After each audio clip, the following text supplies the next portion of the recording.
ബഹ്റൈനിൽ മനുഷ്യക്കടത്ത് കേസിൽ ദമ്പതികൾ മുംബൈയിൽ പിടിയിലായി.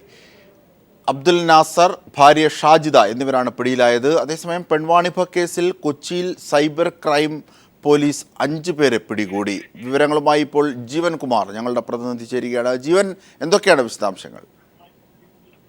അജിംഷാദ്, നേരത്തെ ഓൺലൈൻ പെൺവാണിഭ കേസിൽ അറസ്റ്റിലായതിന്റെ തുടർച്ച എന്നോണമാണ് ഇപ്പോൾ മനുഷ്യക്കടത്ത് കേസിൽ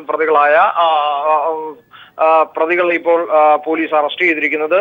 എറണാകുളത്ത് നിന്ന് 2 പേരെയും 3 പേരെ ബോംബെയിൽ നിന്നുമാണ് അറസ്റ്റ് ചെയ്തത് എന്നാണ് നമുക്ക് മനസ്സിലാക്കാൻ കഴിയുന്നത്. മനാഫ്, ദിലീപ് ഖാൻ ഒപ്പം ദമ്പതിമാരെയും ഇപ്പോൾ പോലീസിന്റെ പിടിയിലായിട്ടുണ്ട്. അവർ ഓപ്പറേഷൻ ബിഗ് ഡാഡി സംഘത്തിന്റെ പിടിയിലാണ് ആയിരിക്കുന്നത്.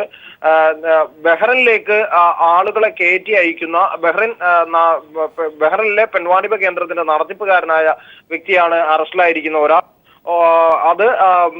അദ്ദേഹം ചാർജ് ഒഴിഞ്ഞ് ബോംബെയിലേക്ക് വരുന്ന ഘട്ടത്തിൽ വെച്ചാണ് ബോംബെയിൽ വെച്ച് പിടിയിലായത്. അടുത്ത പെൺവാണിഭ കേന്ദ്രത്തിന്റെ നടത്തിപ്പ് ചുമതലയിലേക്ക് ബഹ്റിനിലേക്ക് യാത്രയാവാനിരുന്ന വ്യക്തിയും ഇപ്പോൾ അറസ്റ്റിലായിട്ടുണ്ട്. എറണാകുളത്ത് നിന്നും അറസ്റ്റിലായവരെ ഇന്നലെ രാത്രിയോടുകൂടി തന്നെ സൈബർ പോലീസ് ആസ്ഥാനത്ത് എത്തിച്ചു. നേരത്തെ ബഹ്റിനിലേക്ക് യുവതികളെ കടത്തിയ സംഘത്തിലെ പ്രധാനിയായിരുന്ന മുജീബിന്റെ വളരെ അടുത്ത സുഹൃത്തുക്കളാണ് അറസ്റ്റിലായിരിക്കുന്നവരെല്ലാവരും. ഇനിയും ചില അറസ്റ്റുകൾ കൂടി നടക്കാനുണ്ട് എന്നാണ് നമുക്ക് ലഭ്യമാകുന്ന വിവരം. അജിംഷാദ്.